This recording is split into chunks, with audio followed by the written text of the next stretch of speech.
Les civilisations existent, elles font leur temps, et elles sont construites sur une religion. Alors ça, c'est pareil, c'est pas politiquement correct, il ne faut pas le dire. Nous ne serions pas dans une civilisation judéo-chrétienne. Moi qui suis athée, l'auteur du traité de la théologie, je ne me cache pas sur ce terrain-là, je dis, mais oui, bien sûr, nous sommes dans une configuration idéologique qui est celle du judéo-christianisme.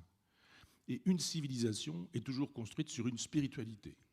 Si vous faites la courbe de la spiritualité, de l'évolution d'une spiritualité, et que vous faites la courbe de la santé d'une civilisation, eh bien ce sont des courbes qui coïncident. Les naissances de civilisations sont consubstantielles aux naissances de religions. Et les effondrements de religions sont consubstantiels aux effondrements de civilisations. Ça, je reviendrai peut-être pour vous expliquer comment ça marche dans le judéo-christianisme. Je repars à un livre qui est pas loin de faire, qui fera presque 1000 pages sur ce sujet-là, qui s'appellera Décadence. Mais il y a effectivement toujours un soubassement religieux aux civilisations. C'est-à-dire qu'on ne fait pas l'économie de la religion et du religieux. L'athéisme est une position minoritaire, toujours, toujours. Il y aura toujours des gens qui auront besoin de croire, c'est-à-dire de considérer qu'il existe un arrière-monde. C'est ma définition de la religion, quelles que soient les religions depuis le début de l'humanité, et quelles que soient les religions à venir. Je peux même donc parler de celles qui n'ont pas encore lieu, mais elles sont toutes construites sur le même modèle. Une religion est une vision du monde qui nous explique l'ici-bas à partir d'un au-delà. D'un au-delà que Nietzsche appelait l'arrière-monde. Il y a un arrière-monde, et c'est cet arrière-monde qui donne son sens à ce monde-ci. Alors vous le peuplez différemment, cet arrière-monde, suivant que vous êtes juif, musulman, chrétien, catholique, protestant, bouddhiste, etc., etc. Mais il y a toujours cet arrière-monde qui est plus vrai que ce monde-ci. Ce monde que nous voyons est une illusion, nous disent les religions, parce qu'il va passer. Il est inscrit dans le temps, il est dans la durée. Il est susceptible de génération et de corruption, alors que l'arrière-monde est incréé, il est éternel, il est immortel. Et c'est cette figure de l'arrière-monde qui va servir de matériau à la construction de Dieu et du divin. Un philosophe digne de ce nom, pour moi, c'est un laïc. C'est-à-dire, c'est quelqu'un qui nous dit qu'il y a des arrière-mondes, mais que ce sont des fictions. Que Dieu existe, mais que Dieu est une fiction. Que les religions ne sont jamais que des mécanismes pour faire de telle sorte que le petit peuple pense clé en main, c'est-à-dire croit penser, et qu'on lui demande au petit peuple d'obéir au clergé, qui est toujours la voix de Dieu. Dieu ne parle jamais que par la voix de son clergé. Dieu s'exprime de temps en temps aux créateurs de religion, fondateurs de religion, à Moïse, à Abraham, à Mahomet, mais il ne se manifeste jamais aux croyants.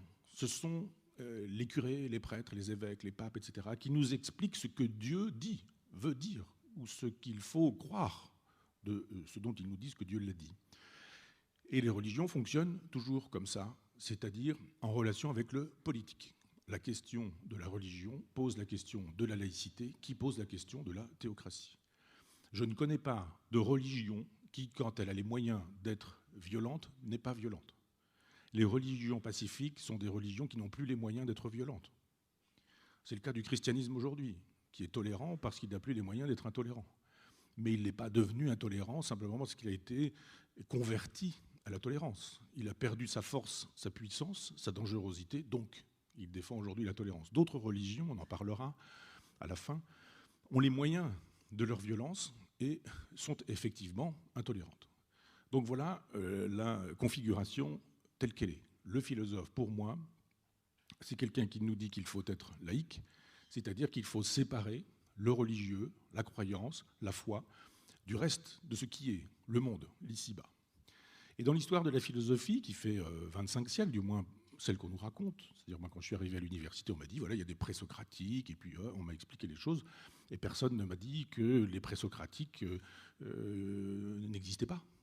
C'est entendu, il y a des présocratiques, jusqu'à ce que je m'aperçoive que, par exemple, Démocrite, qui est un philosophe qui survit 40 ans à Socrate, est un présocratique. Comment peut-on précéder quelqu'un auquel on survit de 40 ans ? Il y a quelque chose qui se passe. Et je m'interroge à ce moment-là sur l'histoire de la philosophie. On m'a enseigné une histoire de la philosophie, mais on ne m'a jamais enseigné l'histoire de cette philosophie. On ne fait vraiment de l'histoire que quand on fait l'histoire de l'histoire. C'est-à-dire qu'un jour, on vous dit, voilà, il y a des présocratiques, c'est-à-dire qu'avant Socrate, il y a plein de gens, il y a des trucs, mais c'est la même chose. Et puis il y a Socrate. Et puis après, il y a Platon. Et puis après Platon, alors il y a la suite, quoi. Et Whitehead nous dit, l'histoire de la philosophie, c'est l'histoire des notes en bas de page de Platon. C'est pas faux sur un certain type de tradition, c'est pas la mienne, mais c'est une autre tradition que moi j'ai enseignée à l'université populaire, que j'ai créée pour ça, qui est une contre-histoire de la philosophie, parce qu'il y a d'autres philosophes que ceux que l'institution nous enseigne. Pour le dire plus simplement, il y a deux lignes de force dans ces 25 siècles d'histoire de la philosophie. On dit 25 parce qu'on a l'impression que la Grèce invente la philosophie, ce qui n'est évidemment pas vrai. C'est un européanocentrisme qui nous fait penser comme ça, et qui nous fait dire qu'il y a un miracle grec. Moi, on m'a enseigné ça quand même, des profs marxistes en plus, qui nous enseignaient, c'était l'époque de Jean-Pierre Vernant, etc., qui nous enseignaient le miracle grec alors qu'il n'y a pas de miracle grec. Il y a des gens qui voyagent dans tout le bassin méditerranéen et qui s'en vont en Chine, et qui s'en vont en Inde, et qui circulent à l'Est, et qui s'en vont et qui ramènent d'Orient des pensées qui sont les pensées des hindouistes, qu'on appelle à l'époque les gymnosophistes. C'est-à-dire que la philosophie européenne commence en Grèce, au 7e siècle avant Jésus-Christ. Mais cette philosophie-là, elle est nourrie de toute la philosophie orientale qu'on oublie. Laissons-la de côté et prenons uniquement cette philosophie occidentale. Il y a un lignage qui va de Platon jusqu'à de Parménide, on dit, de Parménide jusqu'à Heidegger, en passant par Platon et toute la grande tradition. Descartes, Kant, les idéalistes, les spiritualistes, etc. Et cette tradition, elle est dualiste. Il y a pour tous ces philosophes-là, ça prend des formes différentes, on appelle ça l'intelligible et le sensible chez Platon, on appelle ça le nouménal et le phénoménal chez Kant, on appelle ça l'être et l'étant chez Heidegger, on appelle ça la substance étendue et la substance pensante chez Descartes. Mais enfin, vous prenez ces philosophes, ils sont tous schizophrènes, au sens étymologique, c'est-à-dire coupés en deux, avec une partie d'eux qui pense qu'il existe un monde intelligible, un monde des idées, un monde immatériel, et puis une partie réelle et concrète.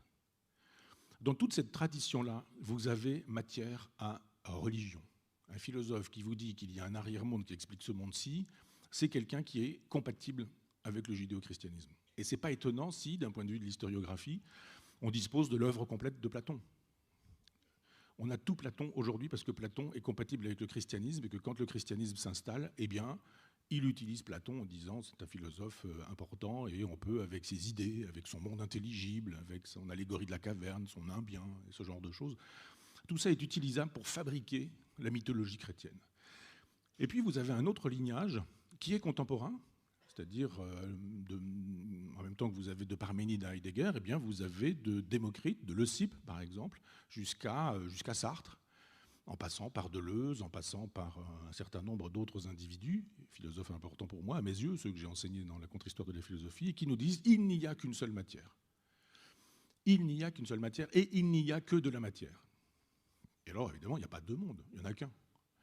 Ça veut dire que Dieu peut bien exister, mais si Dieu existe, il faudra bien qu'il soit matériel. Il ne peut pas être immatériel, il ne peut pas être éternel, il ne peut pas être invisible, il ne peut pas être indicible, il peut pas... Si Dieu existe, il est fait de la matière du monde. Chez Épicure, il n'y a que des atomes. Eh bien, il existe des dieux. Les dieux sont atomiques. Ils sont fabriqués d'atomes. Alors, bon, on ne va pas rentrer dans le détail, mais il y a des mondes divers et multiples, il y a des intermondes, et entre ces mondes-là, il y a des divinités qui sont faites d'atomes subtils. Il ne dit pas qu'elles ont des formes humaines, mais qui sont dans une espèce de logique d'impassibilité. Et Épicure nous dit qu'il faut tendre vers cette impassibilité des dieux dans leurs intermondes. C'est ce qu'il appelle l'ataraxie, et l'apostrophe ataraxie, une espèce d'absence de souffrance qui est consubstantielle au plaisir, au bonheur ou à la jubilation, au pur plaisir d'exister. Cette tradition-là, elle est absolument incompatible avec le christianisme. Pensez bien qu'au Moyen-Âge, quand on s'interroge sur la question de l'Eucharistie, et qu'on dit est-ce qu'il y a vraiment le corps du Christ dans l'hostie, ou est-ce qu'il y a symboliquement le corps du Christ dans l'hostie, eh bien, il y a des gens pour nous expliquer que c'est réellement que le corps du Christ est dans l'hostie, que ce n'est pas un symbole. Quand on dit « ceci est mon corps », eh bien, il y a un mystère, et au moment du mystère, vous avez immédiatement la présence réelle du corps du Christ. On ne va pas rentrer dans les détails, mais vous avez les substances et les accidents chez Aristote qui font qu'on dit bah ouais, les accidents sont touchés, mais la substance n'est pas touchée, donc c'est le corps du Christ sans être le corps du Christ tout en étant le corps du Christ. Et ça, c'est 10 siècles de philosophie médiévale, avec des débats extrêmement intéressants. du genre, un curé s'en va donner l'extrême onction dans la campagne, et puis il chute dans un fossé, il a bu un petit coup, et puis il avait quelques hosties pour l'extrême onction, les hosties sont consacrées, ça tombe dans le ruisseau, et paf, il y a un rat qui passe, et le rat mange l'hostie, le corps du Christ est-il dans l'estomac du rat?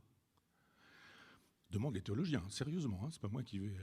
Et l'estomac d'un rat, ça digère, ça défèque.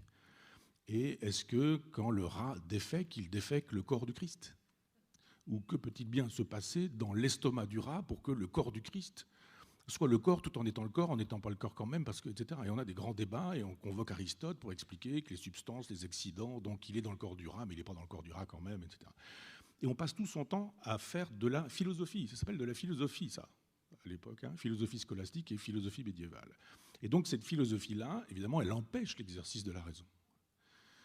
Puisqu'elle met la raison au service de délires. Ce sont des délires complets que de passer du temps à réfléchir sur des sujets comme ceux-là.